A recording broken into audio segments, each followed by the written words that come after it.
Ferme-t-on des lits dans les Alpes-Maritimes ? Souvenez-vous, en 2020, soit pendant le début de la pandémie de Covid-19, on entendait surtout ceci.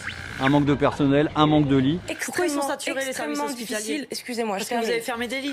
69 000 lits supprimés en 15 ans. Ou encore fin 2021, où le Conseil scientifique a estimé qu'environ 20% des lits dans les hôpitaux français seraient fermés pour manque de personnel.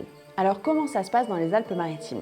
Au niveau des hôpitaux publics, on a dans le 06 ce qu'on appelle un GHT, c'est-à-dire un groupement hospitalier de territoire, qui comprend tout ça. Si on compare les nombres de lits et places déclarés entre 2018 et 2021, on passe de 5 464 lits et places à 5 500, soit une petite augmentation. Mais c'est pas si simple. Moi, je serais incapable de vous dire si au final il y a une augmentation, une diminution de stabilité des lits parce qu'on n'a aucune visibilité. C'est des paramètres qui évoluent régulièrement et ils sont en lien avec la pénurie de soignants essentiellement. C'est-à-dire qu'il est impossible de maintenir des lits ouverts pour accueillir des patients quand le nombre de soignants appelés à intervenir auprès d'eux est insuffisant. Il ne suffit pas d'avoir un patient dans le lit, un médecin, une infirmière, une aide-soignante pour que ça tourne. C'est tout un environnement à l'hôpital qui fait qu'on peut prendre en charge en sécurité. D'après Laurent Glaise, il manquerait une centaine d'infirmières sur le CHU de Nice. En ce moment, sur le CHU de Nice, c'est entre 60 et 70 lits fermés, mais par roulement.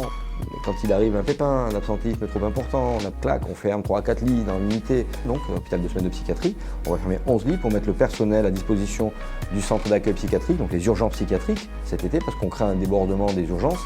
Qu'est-ce qu'on dit à ces patients ?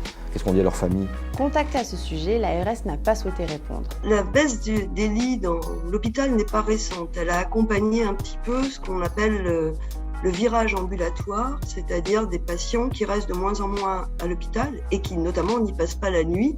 Et il faut savoir que pendant la crise du Covid, les patients graves, et notamment les réanimations, avaient besoin de nombreux soignants autour d'eux. Du coup, effectivement, on est parti chercher ces ressources dans les autres services, ce qui a contribué à encore appauvrir en ressources humaines les autres services. Tout ça s'inscrit dans une très large crise des vocations pour les métiers de la santé. Mais il y aurait aussi un problème avec la question de la mutualisation. Par exemple, on a supprimé les urgences à l'hôpital de Grasse en disant que les patients pouvaient aller à Cannes.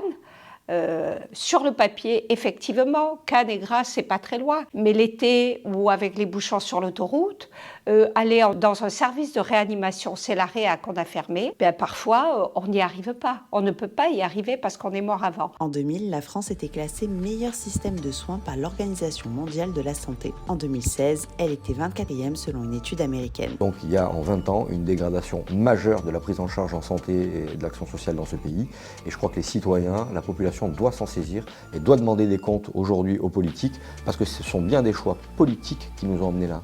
C'est pas la fatalité. Nous pensons que l'humain doit primer sur l'économie. Ce qui serait important aujourd'hui, c'est vraiment de réaliser qu'on ne peut plus soigner les symptômes de l'hôpital, mais vraiment avoir vraiment un plan Marshall pour le système de santé. C'est urgent. On ne peut pas laisser les choses aller ainsi. Aujourd'hui, le privé est concurrencé par le public, donc les prix sont, je dirais, un peu régulés.